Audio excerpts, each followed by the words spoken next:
क्या परीक्षे बारी के बाप की धमकी की वजह से शादी से इनकार कर देगी और क्या बारी अपने बाप की ये चाल पहचान पाएगा।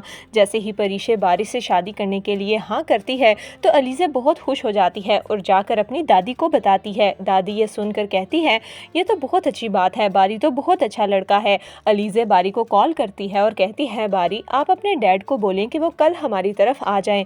परीक्षे शादी के लिए राजी हो चुकी है। बारी ये सुनकर बहुत खुश हो जाता है। बारी परीक्षे को कॉल करता है। जब परीक्षे कॉल उठाती है तो बारी परीक्षे का थैंक यू करता है और कहता है कि बहुत शुक्रिया परीक्षे, मुझ पर भरोसा करने के लिए। मैं कभी भी आपका भरोसा नहीं तोड़ूंगा। मुझे पहली नज़र में ही आपसे मोहब्बत हो गई थी और देखें आज मेरे दिल की मुराद पूरी होने जा रही है। न जाने ये रात मैं कैसे गुजारूंगा। मेरा बस नहीं चल रहा कि जल्दी से ये रात गुजरे और मैं आपका हाथ मांगने, आपको हमेशा के लिए अपना करने आपके घर आ जाऊं।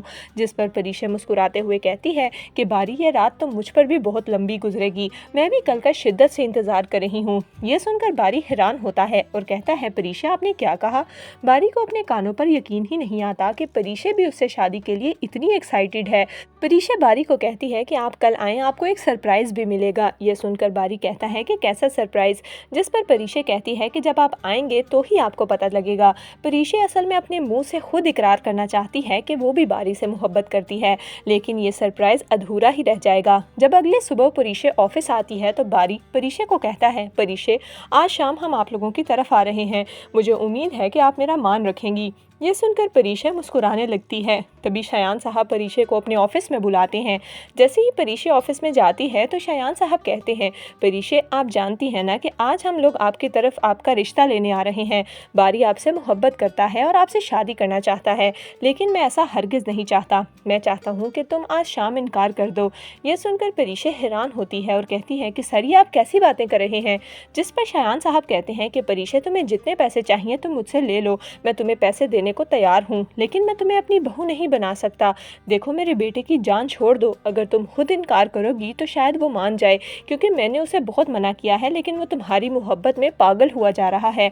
ये सुनकर परीक्षा की आंखों में आंसू आ जाते हैं और वह शयान साहब को कहती है कि ठीक है आप परेशान ना हो, मैं भी किसी ऐसे रिश्ते में शामिल नहीं होना चाहती जो जबरदस्ती से बनाया गया हो। ये कहकर परीक्षा ऑफिस से निकल जाती है। बारी को इस बात का अंदाजा ही नहीं है कि शयान साहब ने परीक्षा के ऊपर क्या बम फोड़ा है। मुझे तो लगता है कि जब बारी रिश्ता लेकर परीक्षा के घर आएगा तो परीक्षा सबके सामने इनकार कर देगी, क्योंकि परीक्षा एक खुददार लड़की है और वो शयान साहब के मना करने के बावजूद कभी भी बारी से शादी के लिए हाँ नहीं करेगी और बारी का दिल टूट जाएगा। बारी को याद आएगा कि किस तरह से परीक्षा ने कहा था कि कल आपके लिए एक सरप्राइज है, तो क्या ये सरप्राइज था। परीक्षा मुझे इनकार करना चाहती थी। बारी का दिल परीक्षा से मुतनफर हो जाएगा। जबकि दूसरी तरफ अनाया अपनी माँ को पटियां पढ़ा रही है कि वो अपनी बहू पर नजर रखें। मिनाल ने तो राहील को अपने कब्जे में कर रखा है। आपका बेटा आपके हाथों से निकल जाएगा और आपको पता भी नहीं चलेगा और वो इस घर पर राज करने लगेगी। तो दोस्तों आपके ख्याल में क्या शयान साहब की इस हरकत की वजह से परीक्षा और बारी में गलत फहमियाँ पैदा हो जाएंगी, या फिर परीक्षा अपनी मोहब्बत को पाने के लिए डट कर सबका सामना करेगी। हमें अपनी कीमती राय कमेंट्स में ज़रूर दीजिएगा।